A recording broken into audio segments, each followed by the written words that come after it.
Hello, and welcome to lesson 38 of the Learning Guitar series. In this particular lesson, we're going to tackle the last of the 7 modes deriving from a major scale, and we're going to discuss Locrian. Let's delve straight into it, and let's look at how the theory unfolds. So, first of all, let's go back to our G major scale. That's what we've been working with so far. And so we have G, A, B, C, D, E, and F sharp. And we know that the major scale is 1, 2, 3, 4, 5, 6, major 7. Now we're going to look at, starting from the 7-degree Locrian of the scale, let's actually write 2 octaves of the same scale. So let's start from F sharp. Then we have G, A, B, C, D, and E, and then back to F sharp. So in other words, I just basically continued this scale like a second octave, right? B, C, D, and E. If we analyze the intervals now in between these notes, so let's consider, instead of considering G number 1 for a second, let's consider F sharp number 1. Now the interval in between F sharp and G, it would be a flat 2. The interval in between F sharp and A, it would be a flat 3. The interval in between F sharp and B, it's a 4th. The interval in between F sharp and C is a flat 5. The interval in between F sharp and D is a flat 6. And the interval in between F sharp and E is a flat 7. So now we have a new scale, like a new formula. Aeolian would be 1, 2, 3, 4, 5, 6, 7. Locrian is 1, flat 2, flat 3, 4, flat 5, flat 6, flat 7. Obviously the note, for as long as you're in the key of G, the notes are still the same, but let's see what happens when we transpose this in G. So we say G Ionian is A, B, C, D, E, and F sharp. Nothing new there. And we say it is 1, 2, 3, 4, 5, 6, 7. Now let's apply these intervals in the key of G. So let's have G, which is 1. Now flat 2 for G is A flat. This is a flat 2. Flat 3 for G is a B flat. And this would be a flat 3. The 4th of G is still C, so that's in common. Now we don't have the flat 5 here, is not anymore D, but D flat. Or, we can write it D flat to C sharp, but let's use D flat in this case. Then we have a flat 6, and in the case of G, the flat 6 is E flat. And then we have a flat 7, which in the case, so flat 7, which is in the case of G, is F. As you can see in the key of G, let's say if I play G Ionian, I will have this kind of sound. I'm playing it from the root. 1, 2, 3, 4, 5, 6, major 7, root note. If I play you G Locrian, now this sounds 1, flat 2, flat 3, 4, flat 5, flat 6, flat 7, root note. So you have this, as opposed to. Okay? Now let's go back to our theory, and let's have a look at what kind of chord we apply this to, because obviously this we know 1, 3, 5, major 7. This particular scale applies to major chords. In this case, we have 1, flat 3, flat 5, flat 7. Now, if you remember our lesson in harmony and theory, and I think I had this chart on other times too. Probably like you will find it also in lesson number 1. But here is a chromatic scale and, so-called chord families. And let's have a look at this. 1, flat 3, flat 5, flat 7. Half diminished. So this particular scale apply to half diminished chord. Half diminished chord, or also called minor 7 flat 5. So this kind of chord.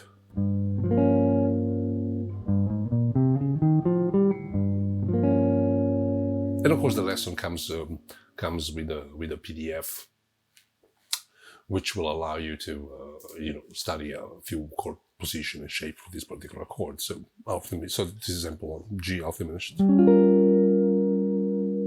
and here is the scale.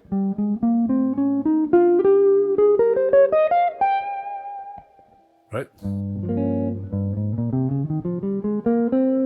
Now let's look at the arpeggio side of it. So that was the scale side of it. Again, if we look at, let's delete this. We don't need it for the moment. And let's delete this.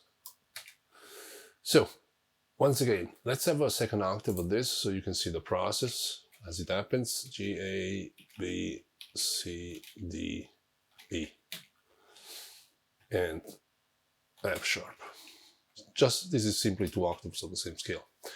As usual, I start from F sharp, skip a note, take the following one. So now we have A. From A, skip a note, we have C. From C, skip a note, we have E. From E, skip a note, so we skip F sharp, we're back to G. From G, skip a note, we have B. From B, skip a note, we have D. From D, skip a note, we have F sharp. As usual, a vertical structure is the same notes as an horizontal structure, just in a different order. But if I isolate this, let's copy it. Let's isolate it here. Now let's look at the intervals.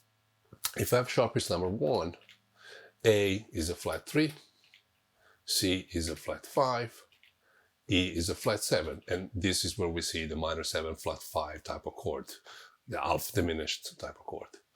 Now let's look at the possible extension for this arpeggio, which also will, inform us on the extensions we can use with the chord, beside the basic 1 flat 3 flat 5 flat 7. So here we have a flat 9. For B to F sharp, we have an 11. And from F sharp to D, we have a flat 13.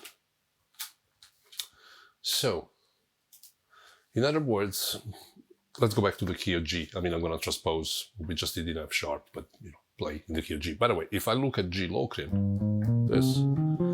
so this is the 7th degree of A flat Aeolian. Okay?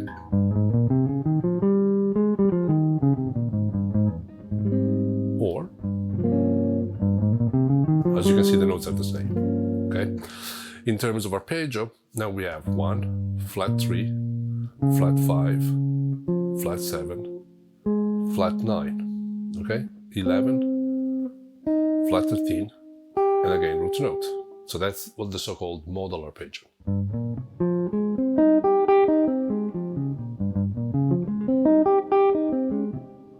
And as you will see, I'm going to show you the PDFs in a second. Also, of course, we have arpeggio, which are simply 1, flat 3, flat 5, flat 7, repeated 2 octaves. In this case, say 1, flat 3, flat 5, flat 7. 1, flat 3, flat 5, flat 7, and root note.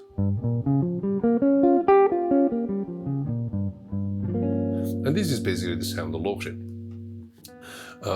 Let's have a look at the various material that I put together for this particular lesson. So, here you have the scales, and again, what we've done in lesson when we study Aeolian still applies. The scale shapes are still the same; they're just displaced, right? You should be very familiar with this particular shape because it was literally lesson number 1. It's just that lesson number 1 is started on fret 2 because this was major 7. Okay, it was Aeolian, and now we're simply playing the same thing as semitone up. It could not be simpler from that point of view. So you have the scale 1, flat 2, flat 3. In blue, it's highlighted the chord. So these are the reference chord. And as you move to the next page, you'll have. Let me make this a little bit smaller. As we move to the next page, we have the arpeggio 1, flat 3, flat 5, flat 7, played over 2 octaves. Okay, and as usual, as I mentioned before, in blue you have the reference chord. In the third table, you have the modal arpeggio as it develops across the neck. And again, 1, flat 3, flat 5, flat 7, flat 9, and flat 2 are the same. And I really want you to understand that the scale arpeggio are the same. When it comes to scale and modal arpeggio are the same notes. It's just that this time, flat 2, 4, and flat 6 are on the upper octave. That's pretty much all there is to understand about it. And after that, we'll look at that in a second. We have a bunch of Locrian type of chords, okay, alpha diminished. Some of them are literally like 1, flat 3, flat 5, flat 7. And as you move along in the pages, you have, added extensions like, flat 9, flat 13, 11s, etc. And as I said, we know that we can do that because this is telling us these are the extensions that I can add to a Locrian chord. So this is a Locrian chord, this is like half diminished in this case, and these are the extensions. So I hope the theory side of it, it's clear enough, as usual anyway, like, if something is not totally clear and you want to ask me a question, just, drop it in a comment on the YouTube page. Or even better, support my Patron page, which would be very nice of you to do. To support this project and, and send me a message there. Now, how do we practice this? As usual, in terms of the scales and arpeggios, all the exercises that we've done for scales since lesson 1, literally, so all the interval studies, they still apply because the beauty of the cage system, or even of the 3 notes per string system that I tackled in, the first 10 lessons, I believe, is that basically the finger patterns are still the same. We're just, moving it around. In other words, pay attention to the finger pattern. So 1, 2, 4, 1, 2, 4, 1, 3, 4, 1, 3, 4, right? This is G Aeolian, okay? If I move this a semitone up, literally same finger pattern. 1, 2, 4, 1, 2, 4, 1, 3, 4, 1, 3, 4, 2, 4, 1, 2, 4. Now, this is G Locrian, okay? Same finger pattern. So all the exercises, intervals, like the usual.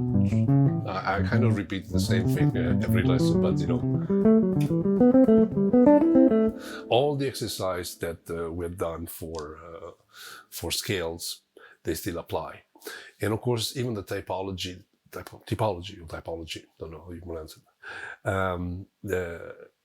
For the exercise that you can apply to the arpeggios is also the same. So when you have an arpeggio, let's take, G half diminished. You can practice it this way and then, move it up in semitone. Just make sure that you tell yourself what is it that you're playing. So in this case, it's A, minor 7, flat 5, B flat, minor 7, flat 5, etc. You can do them up and down that way. You can even do one single octave at a time. And you can do it, say, all descending, all ascending, alternated, right? And also, like, you might want to try and do like a group of 3, group of 4. So instead of tackling the entire arpeggio, you might want to tackle, say, the first 3 notes, second 3 notes,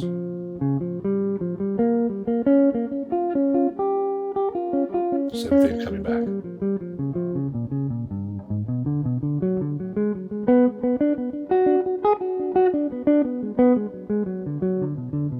Somehow these kind of exercises are probably more useful in terms of what will become phrasing as opposed to just play it vertically like this. But as you know, that's the way I think it is.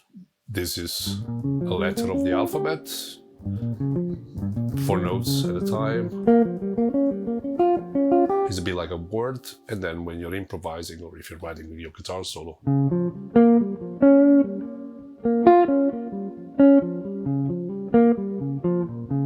these are fragments of that arpeggio, like just improvising, so it's kind of random, but let me put a drone underneath. So I'm just going to put a G, and you have this kind of sound.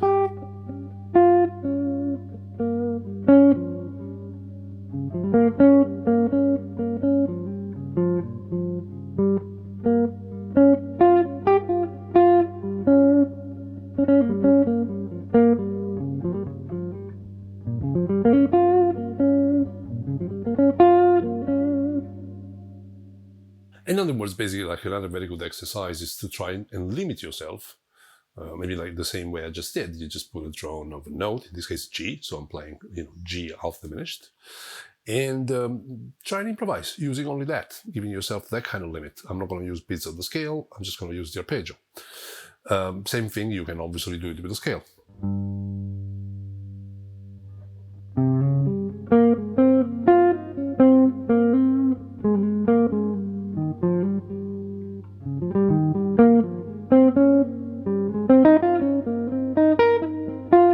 In this case, I'm making it trying to make it kind of obvious that I'm using triads inside, from the scale.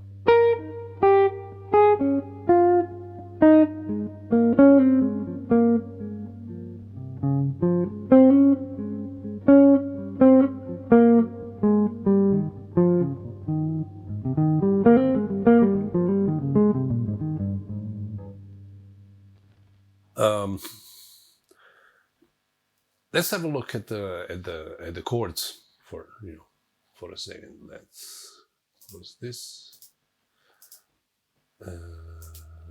Here they are. So again, when you look at chords, -7 flat 5, -7 flat 5. Don't forget, when the 1 is white, it means you're not playing it. It's there for reference. Of course, when you place the root note, will determine the name of the chord. That's kind of obvious. So like, that's the reason there is no fret number. So if you take this shape, for example, right?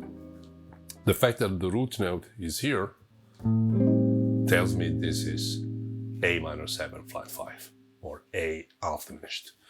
If I do the same shape and say I play it here, this is C sharp, so this is C minor 7 flat 5 or C sharp minor 7 flat 5 or C half diminished. So when you look at the chords, bear that in mind, okay? This allows us to put many more shapes on a page without having to write fret numbers, right? And you have, many variations of it.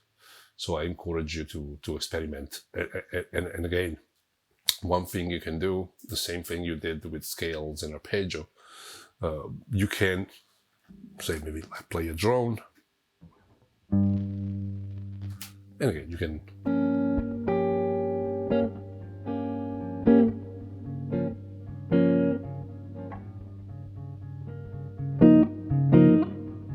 that's with a flat 6.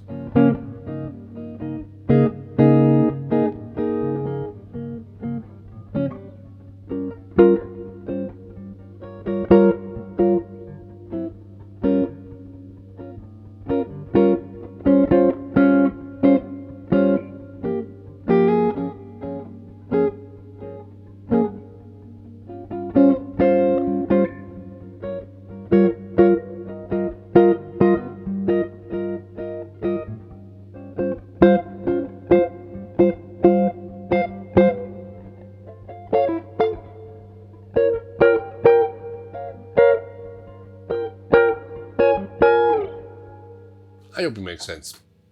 And again, that's, for me at least, is the best way to kind of try things around and see what I like. Some of this stuff will stick. One thing I would like to point out, this is more of an harmonic stuff. So in this case, we're using half diminished and Locrian arpeggios and Locrian scale connected to the chord number 7. Just a little trick, it's a harmonic trick, but it's actually very common to use it. Let me show you.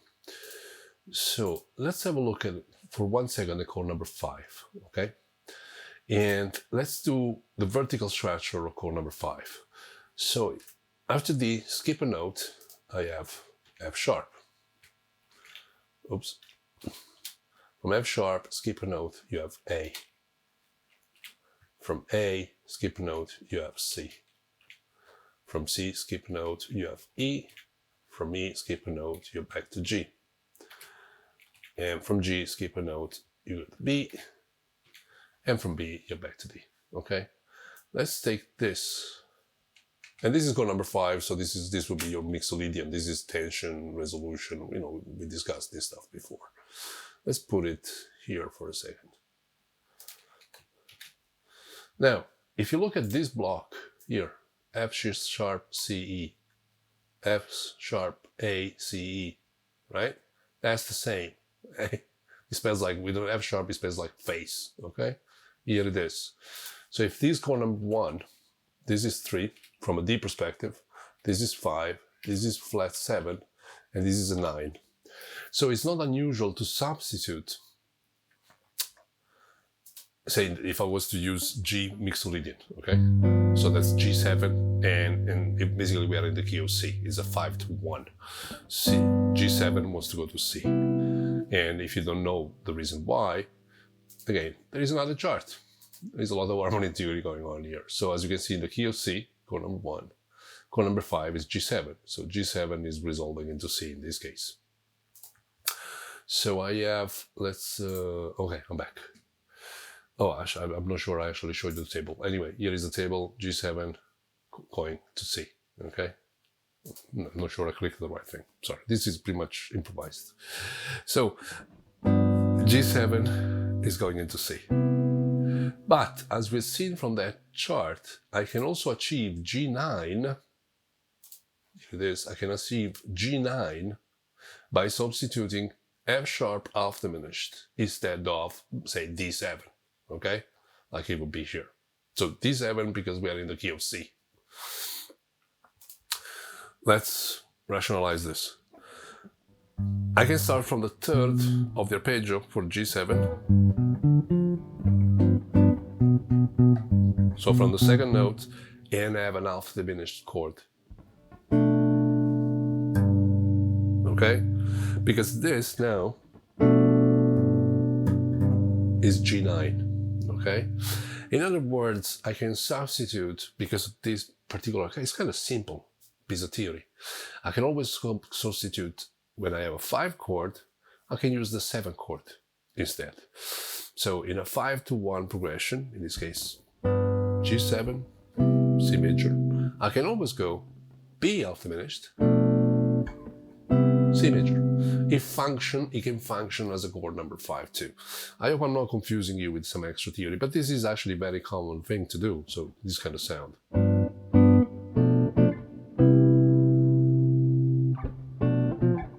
So chord number 7 going to chord number 1. And the reason it works is here. It's explained here, okay?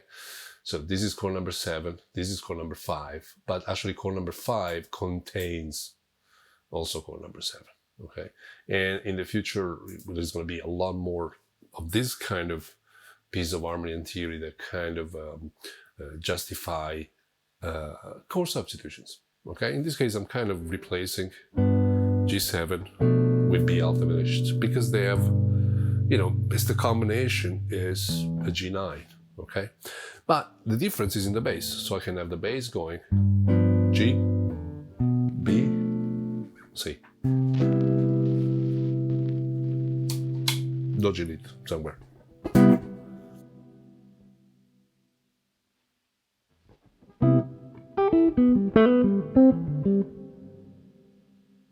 Now, one more thing. As usual, you know, we want to practice this in a chord progression. And a useful chord progression to practice this kind of stuff, like Locrian, would be playing a bass of Locrian. So in this case, we're going to play G. And so a G in the bass and using chord number 4 and 5 in that key that we are in. In other words, let's go back to the chart so that it kind of makes sense. So if I'm using G half diminished, it means that I'm looking at this, G minor 7 flat 5. Does it make sense? Which means that the one chord is G sharp or A flat. That's pretty much the same thing, okay? Now, if I have G in the bass and I want to use chord 4 and 5, here is chord number 4, here is chord number 5. So D flat, E flat with the bass of G. So in other sound-wise, you have bass of G. This is my D flat. This is my E flat. This here, still with a bass of G.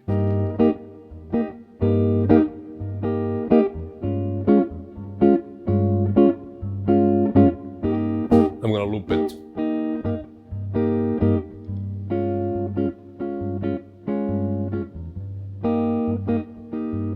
And basically with this you can kind of improvise on top of it.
I hope it makes sense. And this is pretty much all there is to say at this stage for the Locrian mode. And with this particular lesson, we're kind of closing the study of modes. Obviously, make sure that you started from lesson number 1, but we covered all 7. We're going to have one more lesson, 39, which is going to be not really a recap lesson. It's going to be exercises that now you can do now that you know all 7 scales for the modes. So a whole bunch of very interesting exercises you can do, kind of recapping and hearing the differences. I'll give you an example so you know, so that you can have Aeolian, Dorian, Locrian, Lydian, Lydian, Aeolian, and Locrian. So for example, now I just played you all the modes, all in the key of G, obviously. So that was G Ionian, G Dorian, G Phrygian. I did it rather fast, it doesn't matter. This is going to be lesson 39. But we're going to look at the differences so that your ears get accustomed to the sounds of the different modes, right? And so that's going to be the last lesson regarding, you know, all the major modes. There is one more, but that's just a recap. In terms of modes, this is it. Well done to you. And today is the 2nd of January, so I take this chance to also wish you a fantastic 2022. Sorry they haven't done this at the beginning, but you know, I just wanted to delve into the lesson straight away. If you have any photo comment, please leave it in the comment section. And if you enjoy this stuff, subscribe to the channel. That always shows some degree of appreciation. And of course, if you can support the project, that's very much appreciated. And I'll leave a link in the video description for my Patreon page. Or if you want to do a PayPal donation, you know, that's also accepted, you know, it's welcomed, rather accepted. Okay, enjoy your practice, enjoy your studying. If you have any question, leave a comment, and I'll see you in 3 weeks from now. And, you know, enjoy playing and Happy New Year.